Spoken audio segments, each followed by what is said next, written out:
Hello everybody, welcome back. Recently I've gotten a lot of emails and a lot of comments regarding how do I set my dies up. So I thought I'd make this video as a response to all those questions. Hopefully I'll be able to give you some good information and that you can find useful. And I'm going to try to shoot this video in 4 different parts. The first part, I'm going to talk about how to set up the decapping and resizing die. The second part, I'm going to show how to set up and how to use the case mouth expansion die. The third part, I'm going to show you how to set up the seating die and seat bullets. And the fourth and final part, I'm going to show you how to use that bullet seating die to establish a crimp. A lot of people, when they go out to buy dies, they look on the internet to purchase them. Maybe they're at their local gun shop to purchase them. It doesn't really matter where they're going to purchase the dies. The big question that I find a lot of people asking me is, okay, I want to load 38 special. Do I need to get a 3 die set? Should I get a 4 die set? To me, that's a very simple question to answer. Reloading to me is all about raising the ram on this press. Okay, I'm doing this over and over and over, and what reloading to me is about the most amount of progress that I can get to this single bullet with the least amount of ram strokes. So for me to answer that question, do I need a 3 die set or do I need a 4 die set? To me, if you're going to be on a single stage press, I highly recommend a 3 die set. And that's because the third die, which is the bullet seating die, will also be used to crimp the bullet. So it'll serve as 2 functions. If you were using a progressive reloading press, I would recommend to you to get the 4 die set and set those two, the bullet seating and the crimping, independent of each other, since you have the progressive press. So today, since we are on a single stage press, I'm going to be using the 357 Magnum dies made by RCBS. It's a 3 die set. You see the word carbide right there. Carbide means you don't have to lube your cases. But in our case today, I went ahead and lube anyway. It doesn't hurt to. So I'm going to go ahead and set up my press by installing the appropriate shell holder, and we'll see you on the next step, and that's going to be decapping and resizing. Okay, now I have in my hand, I have the first die of the sequence. This is the decapping or resizing die. It's noted by the small pin that comes out of the bottom of the die. This pin's job is to knock the old primer out of the case, and also what this die will do is it'll resize the diameter of the case. So I want to start to insert this into my press, and I'm going to raise the ram all the way up. I'm going to thread this die down until the die body itself touches my shell holder.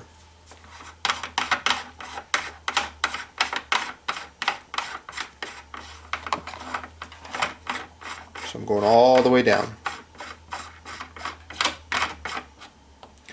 Once you feel it touch your shell holder, take you something and go ahead and lock your die lock ring. This lock does not have to be real tight. Just lock that thing up. Doesn't have to be gorilla tight. I'm going to take some previously lubed brass that's been fired, and you can note that it's been fired by the firing pin indentation on the primer. That'll tell you that it's been fired. Now, one more thing I want to talk about is in this video, the rounds that I'm going to be loading are not real bullets. They're not real rounds. They're going to be dummy rounds, okay? They're not going to have any powder. They're not going to have any primers. They are just dummies. Okay, so from here I've got my die set. I'm going to raise the ram. If you watch very closely right around here, you might see the primer fall. It'll go in. Did you see that?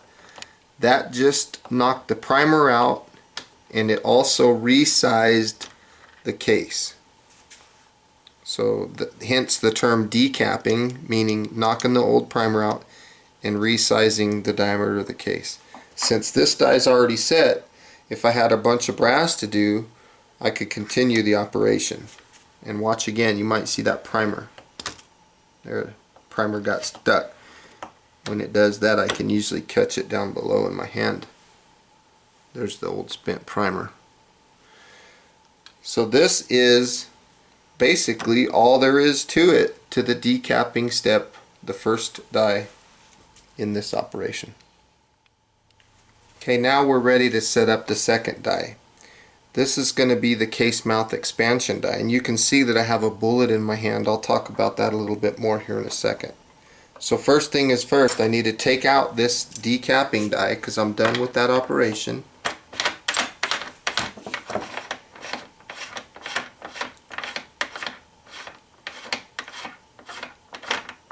And I'm going to get my case mouth expansion die, which is also known as a belling die. You can notice that I have all my settings backed out all the way. What this die does, you see I took the inside out of it. What this does is it forces this plunger down into the case, and when it gets low enough, you can see that beveled area. Let me put it in front of my shirt so maybe you have a contrast in colors to see it. That little beveled area, when it starts going deeper, it'll get up into that beveled area and it'll expand the case mouth. The reason we would need to expand the case mouth, I'll explain here in just a second. So to insert this die, I want to raise the ram all the way to the top and thread the die body down until it touches the shell holder again. Exactly the same setup as the first die.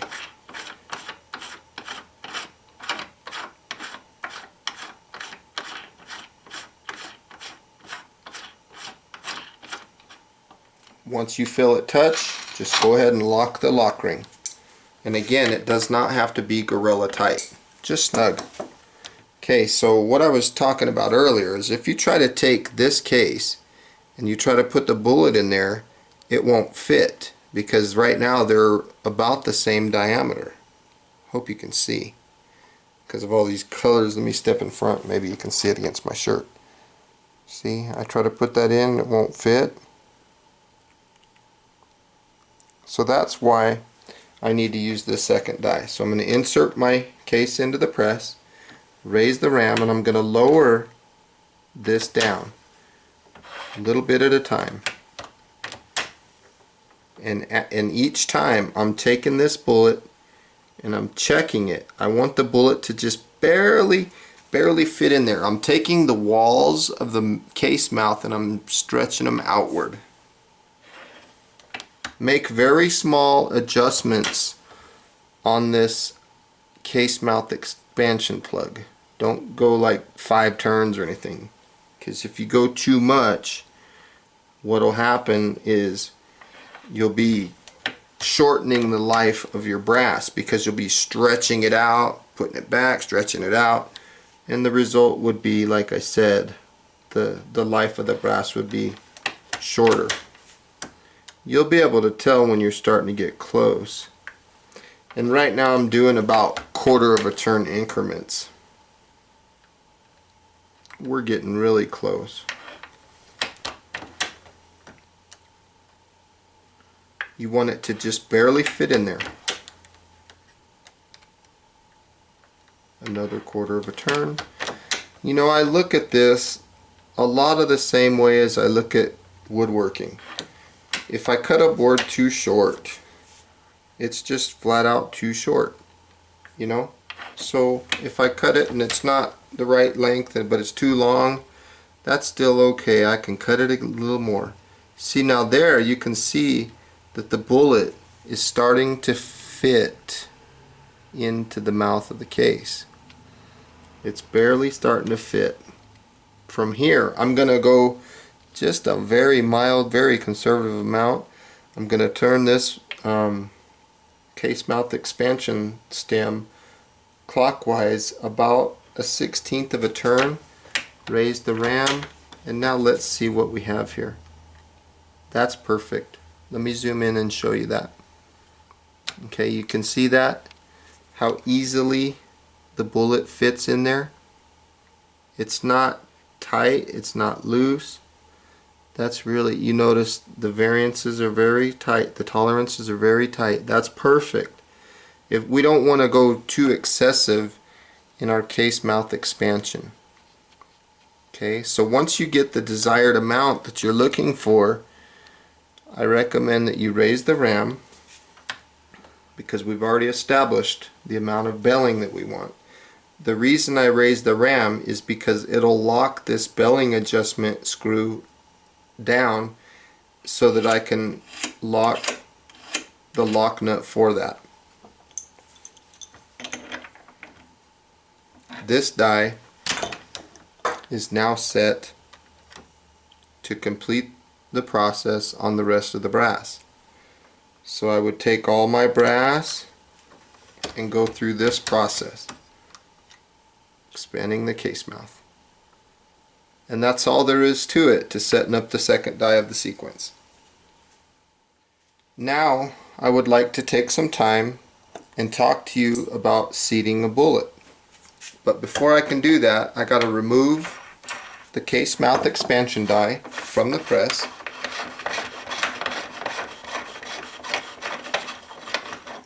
And I'm going to get the bullet seating die.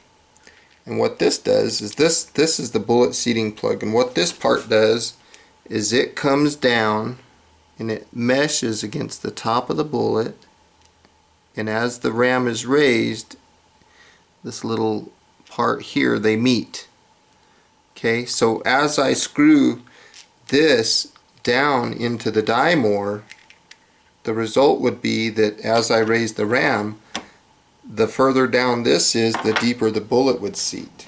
Okay, so even though these are dummy rounds that we're dealing with, we'll pretend that they have a live primer and that they have powder.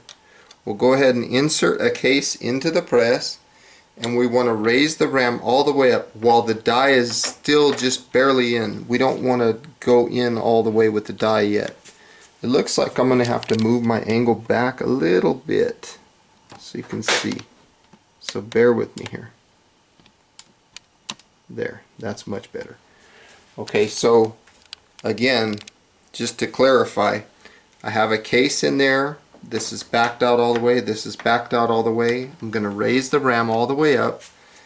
And again, I'm going to thread the die body down until it touches the case mouth. Okay, not the shell holder, the case mouth. Thread it down until it touches the case mouth.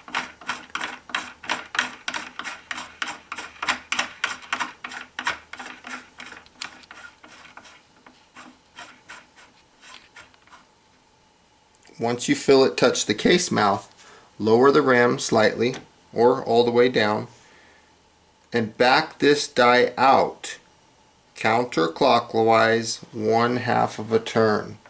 From here, lock the die lock ring and hold the die body while you lock the lock ring. Because if you don't hold the die body while you lock the lock ring, there's a chance that you might turn that die back in, and you don't want that. The reason I backed it out 1/2 a turn was because I wanted to take the crimping feature out of the die at this point. I just want to seat a bullet. In my hand, I have a bullet here. This bullet does not have a cantilever. It's a Rainier bullet. It's a good bullet, doesn't have a cantilever. Here I have a cast bullet that I've made using a Lyman cast mold. It has the cantilever or crimping groove here. So depending on what kind of bullet you have, like this Montana bullet also has the cantilever. We'll talk about that a little bit more here in a minute when we get into the actual crimping. So I've got my bullet in my hand. I'm going to insert the bullet into the brass, and I'm going to raise the ram all the way up. From here, I'm going to turn the bullet seating stem clockwise downward until I feel it touch the bullet. Then I'll lower the ram just slightly and give it like another couple turns. Raise the ram, and what that'll do is that'll start to seat the bullet for me. I'll keep this up where you can see it. Okay, now what I want to look at is I want to look at the distance between the crimping groove and the top of the case mouth. And since there's a little bit of distance between the two, I'm going to need to go deeper with my bullet. Okay, so to do that, I'm going to go another turn or two on the bullet seating stem, clockwise. Seat the bullet a little more, and look again to see where I'm at. Now, just like I mentioned earlier, just like cutting wood, you don't want to go past it. You don't want to seat your bullet too deep. You want to go just deep enough to where you got that bullet where the cantilever is lined up with the case mouth. So I'm going to start making my increments a little smaller because I'm getting closer. Right now I did it about 1/8 of a turn. Now we're getting really close. The cantilever is still mildly high. See that? Still a little bit high, so I'm going to go like a 1/16 of a turn, and there we go. Let's go a little bit more, another 1/16. Now that looks good. That bullet seating depth looks really nice. Again, you want to make small adjustments. Let's go a little more. These little increments that I'm doing are like 1/16 of a turn. Now I have the desired bullet seating depth that I want. From here, and I back out so you can see what I'm doing upstairs here. From here, I've established the bullet seating depth that I want. I'm going to raise the ram, and what that'll do is that'll lock the bullet seating stem in place so that I can lock the bullet seating stem lock nut. Take my crescent wrench and lock that into place.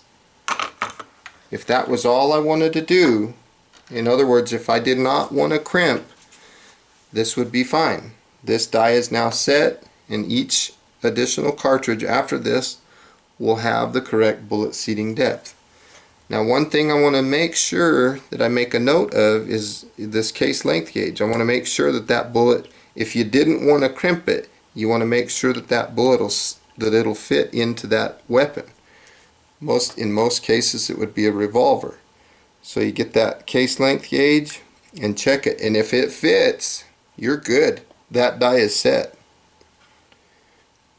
If it doesn't fit into the case length gauge, then my recommendation would be to establish a small crimp on it. Just a small crimp. It doesn't have to be a big old heavy duty crimp. Okay, so that concludes the third step of seating the bullets.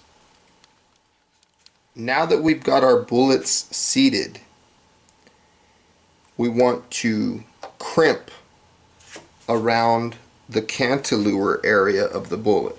Okay, we want to take the case mouth and we want to bend it in at the top of the bullet into the cantilever. To do that, the first thing I gotta do, and this might sound counterproductive, but it's necessary. The first thing I have to do is loosen my bullet seating stem lock nut, holding the bullet seating stem. I don't want the bullet seating stem to turn. Loosen the lock nut, take it back a couple turns. Now I'm taking the bullet seating stem outward or counterclockwise a few turns. What that'll do is that'll make it so that when I raise the ram, if I was to lower the die body, it won't seat my bullet deeper, because now we're going to employ the crimping feature of the die. So I'm going to hold the die body, I'm going to loosen the die lock ring. Okay, so now everything's loose again. I'm going to raise the ram, and now again I'm going to turn the die body down until I feel it come in contact with the case mouth. Once I feel it touch the case mouth, I'll lower the ram slightly, go about 1/8 of a turn, and raise the ram. From here, I'll remove the cartridge and look for crimp. That actually did a pretty good job, but let's go a little bit more. Let's go like another 1/16 of a turn. Raise the ram, inspect the cartridge. To me, that looks great. I'll set it in the press and I'll zoom in on it so you can see. It'll take the camera a second.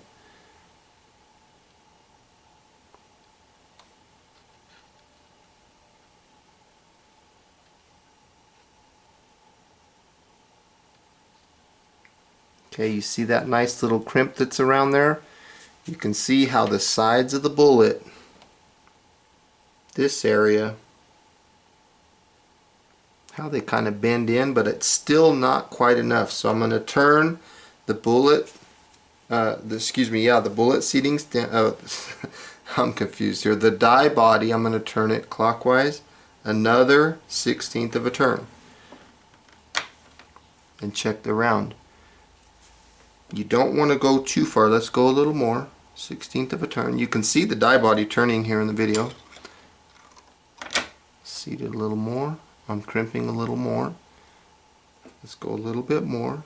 You could watch the die body here and watch how small the adjustments are.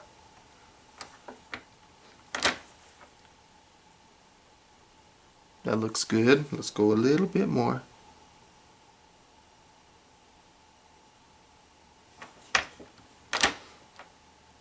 That looks really nice. So now I'm going to raise the ram all the way up because I've established the crimp that I want. Now I'll raise the ram and that'll lock the die body in place. It'll lock the crimp into place and I can tighten the die lock ring. We have that. Now we worked really hard earlier to establish the correct bullet seating depth, but I just messed that all up because I had to back that bullet seating stem back. And the reason I had to back that out was because I was lowering the die body to establish the crimp. And if I would have left this set where it would have also affected our bullet seating depth. That's why I had to back it out. But now we want to go back to that seating depth. So I'll raise the ram all the way up. And from here, I will turn down, or clockwise I should say, the bullet seating stem until I feel it touch the case, or excuse me, the bullet. Once I feel it touch the bullet, I'll lock the bullet seating stem lock nut. And now this die is set. What this die will do now in one operation is it'll not only seat the bullet, but it'll also crimp the bullet. So I'm going to take another case, another bullet, raise the ram, one operation, lower the ram, and there's my bullet. It's got a beautiful crimp on it. Now, last but not least, I want to check again with my case length gauge. And what I'm looking for is to make sure that the bottom of the case does not protrude upward, something like this. Because if it does something like that, then I could have headspace issues with that bullet. But the fact that it dropped in there nice and free, that tells me that that's a good bullet. Now, cantilevers on the bullet that I spoke of earlier are very nice to have, but sometimes you don't have those. Like this cast bullet has a cantilever. That gives you an idea of where to stop, you know, on your bullet depth. So that's a bonus. But if you had something like this Rainier that I showed you a minute ago, you would definitely have to have your calipers and you'd have to measure everything to make sure you get the right bullet seat depth. But that really is all there is to it. to setting these bullets and adjusting these dies. I hope this video was useful for you. I hope you found some good information in it. And again, feel free to leave a comment, feel free to subscribe, and I've got more things coming at you in the future. Thanks again for watching. Have a good day, everybody. Bye-bye.